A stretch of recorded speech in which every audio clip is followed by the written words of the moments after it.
And welcome back, members, as we continue our enlightening discussion with Gary Evans on human enlightenment, sacred sites, and ancient technology that rivals what we know today. If we want to grow into our kind of a clearer version of ourselves, or a better version of me, is how I kind of look at it. I'm always trying to work on myself in that way and keep growing. And I think it's always an ongoing process. I'm kind of the eternal student. It would get a bit boring if I just sort of plateaued and had nothing more to learn. Right. This is it, and this is all she wrote. That would be pretty boring. Yeah. And Gary, I'm right there with you. I believe that we must find ways of healing ourselves day to day and dying daily, if you will. The whole premise behind baptism for that renewal, and even doing it moment by moment and going back to that child heart and mind. And I think that's probably what was happening in many of these ancient sites. You mentioned earlier that each of the ancient Egyptian sites was designed for a different purpose, and I just have I guess an intuitive sense that the whole religion, if you will, of ancient Egypt and many of the others all over the world were for the purpose of healing us through our human condition and our day-to-day experiences, that people were moving through a process of development, that at each temple there was a step that you had to take in order to move past something. I believe that religion in its purest sense, and perhaps the reason that it was created, was to be the best psychotherapy that humans could have. Yes. Yeah, well, I do look at a lot of the world's religions, and of course you can, I think you can trace them all back to this kind of pure roots, but things have changed as different people have been involved over such long periods of time. So the system in Egypt, it would be better to, I think, look at it as a spiritual system rather than, I think, a religious system. Perhaps again Right. that came later. But I think that's the general understanding is that over time this original system of spirituality kind of degraded, and the priests got involved, and the big step was, originally there was the weighing of the heart ceremony. So they put the feather against your heart after you've died, and if you were pure of heart, you passed forwards onto what we would kind of think of as heaven. But if you'd acted badly, then this kind of beast took hold of you, and I think you were probably reincarnated again. But there wasn't the idea of being able to buy forgiveness or confess. You were responsible, so there was this, because as soon as you can buy forgiveness or kind of confess what you did was wrong, it does take a lot of your self-responsibility away. It's like we shouldn't be doing things wrong in the first place to have to confess them. Right. And the beauty of it is that there's really no punishment. That whole idea of the damnation, I'm not sure where that came from and how it morphed into something that was so ugly. But the very fact that, like you said, hey, if your heart was not as light as a feather and there was wrongdoing or missteps, that you got to go and do it again. You have another opportunity to get it right next time. We think about that here we are. There are certain things you and I just won't do. In this life, there are certain things, no way in the world am I going to go and do that. Because perhaps you and I, Gary, we've already this deep memory of, That's going in the wrong direction. Well, it's probably appropriate to say that I certainly haven't always been an angel in this lifetime. I did feel like I built up a bit of a negative karmic debt, but I spent a long time just starting to follow my heart and do what felt good without any expectation. Right. And after a while, it seemed like I at least reached some kind of a balance. And then the universe seemed to start looking after me a lot more, and life got very interesting, and all of these travels started to take shape, and new insights were gained. Because I mean, there's lots of challenges for us all down here in the material world, but the sooner we can find our way onto the path, the better. And I at least would like to think that I've found the path, and I have a kind of a direction now, whereas before I was sailing aimlessly, didn't even know that there was a path to find. Right. Well, that's the beauty of that. Even when we seem like we're just walking around aimless, we're gathering tools along the way. Even when things seem not to work out correctly, or they're not going along the path that we think they should, and even if something seems to be blocked, I have a new awareness that it's only because you needed to gather something else to prepare you. That's all it is for me. And and that worldview certainly feels a whole lot better than the other. Yeah.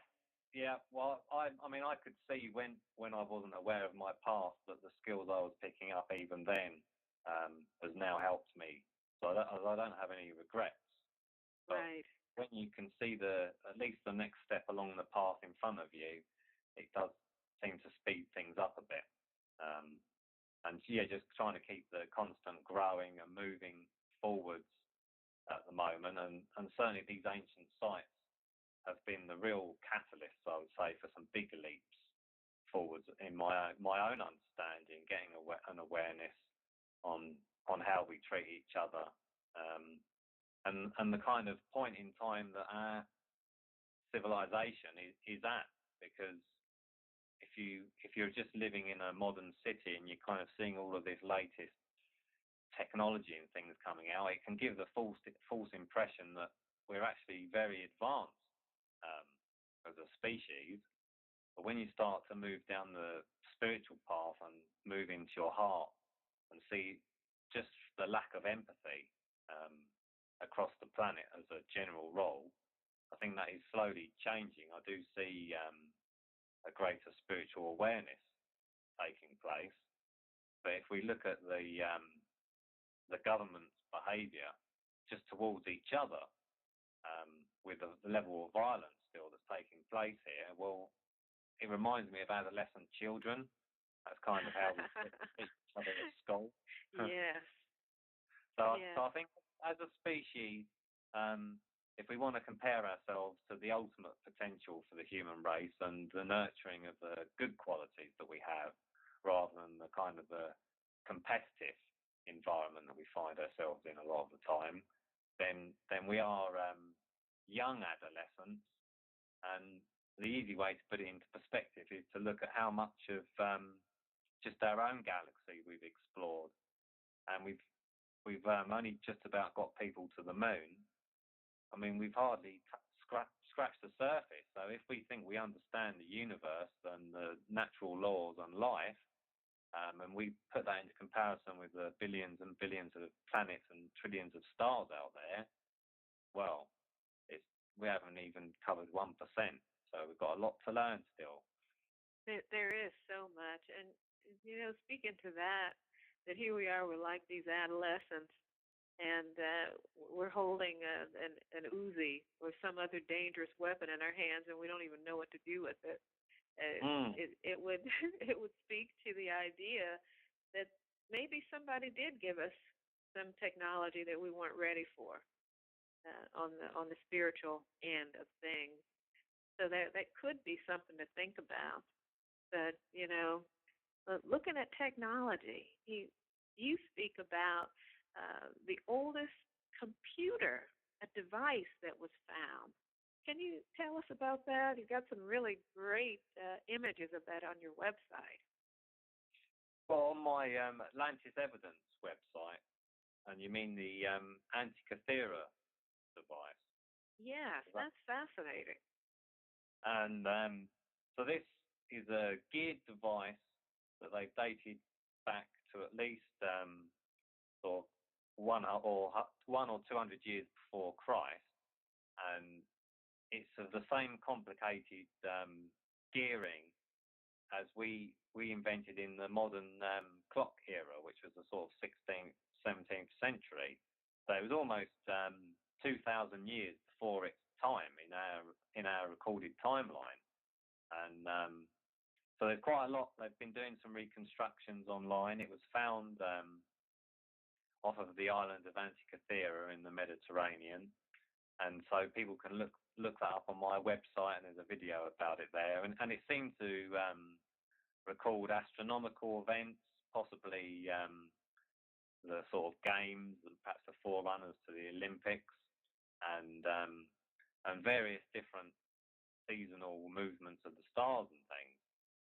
So yeah, it's very, very advanced, and we do see a few of these things that are kind of out of place from the history books, the history that we were taught at school. The Baghdad batteries is one I think that's fairly well known now. That these jars that could generate a very faint electric charge, and if you had a series of them, you could start creating a few volts and things. Which they normally attribute those to kind of electroplating jewelry or something, but we really don't know what they were doing with those. And then the biggest highlight on that website is the site of Göbekli Tepe in Turkey, which is the smoking gun that proves through the carbon dating goes back at least 12,000 years, and they were constructing these amazing monuments. And it's good to look on Google Images if anyone's listening for Göbekli Tepe in Turkey. But Graham Hancock's just been out there, and he's been talking to the German archaeologist that's been looking at the site, and apparently there is some evidence. I think they're still doing the carbon dating, but there is some evidence that it may even be up to 14,000 years old, which then pushes this site back before the Ice Age ended, when we're supposed to be just sort of hunter and gatherers without any real organisation. But this site shows that there was organisation. You must have had people plan, sort of engineers, architects, getting a rough idea of the site. You'd have had to have some people providing food while other people worked. Does look like that there might have been some astronomy involved. Perhaps some of these stones that they were erecting were pointing at stars, and the artwork is absolutely beautiful. You've got these stone T-shaped pillars, and they've got these kind of embossed lots of different animals, look like lizards and perhaps some kind of early fox. Some of those might be astrological signs even. So it's way further advanced than we're told we were, and so it does point to this kind of lost chapter of our history as a race we've somehow forgotten. So there are some genuine mysteries out there to work on. So it's exciting stuff. It really is. Now, as you take tours around the world and you take others with you, you also speak about your findings. What are some of the future tours that maybe some of the listeners can join you on and perhaps participate in some of those conferences that are coming up? Yeah, well, the best thing people could do would be to have a look at my website, which is infinite-connections.co.uk. You can find me on Facebook under Infinite Connections PR and Twitter Connections_PR. I will be, I'm flying off to the States on October the 9th, and then I'll be in St. Paul for the Paradigm Symposium, where I will be giving a talk. And we've got a lot of well-known speakers, including Robert Schoch, who's well known for his redating of the Sphinx in Egypt. He's a geologist at Boston University, and Robert Bauval, who's well known for the Orion correlation theory of the stars in Orion's belt matching the pyramids on the Giza Plateau. So if people want to have a look at the Paradigm Symposium website, they can. Be happy to see any of your listeners there. And on the tours, I'm hoping to be back in Egypt in December. I've got a family that live near the base of the Sphinx, the Ariam family, that I run regular tours with, and the tour in December has a spiritual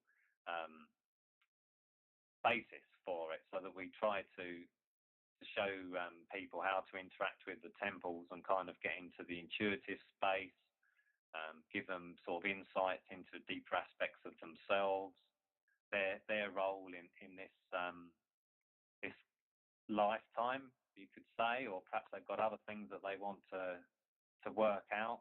It just gives time out in Egypt, gives you perspective on your life for a variety of different reasons, and also traveling with like-minded companies, incredibly empowering. And we do, the guests and the hosts normally make like-minded friends for life. So yeah, it's just a very empowering time for us to come together, and so people can drop me a line about that. Got quite a few tours coming up next year. There's one that I really aimed at an international audience, which will be July, a trip to Ireland and to England, Wiltshire, private access to Stonehenge. And I've just returned from Ireland. I did a kind of dry run on travelling around the Irish sites. Got some new ideas to add to the tour next year, and I have to say Ireland was very, very powerful. I was surprised at just how powerful the sites still are. Many of them are still used by the local people. You have these kind of little ribbons tied in the trees at a lot of the ancient sites there. So they have a kind of a spirit of place is intact, a palpable atmosphere. And so I'm really excited about sharing that with people next year. And I work with an author, Maria Wheatley. So yeah, if people look at my website, I think they're find some of the things that I'm up to of interest, and feel free to drop me a line with any questions, I would say. Excellent.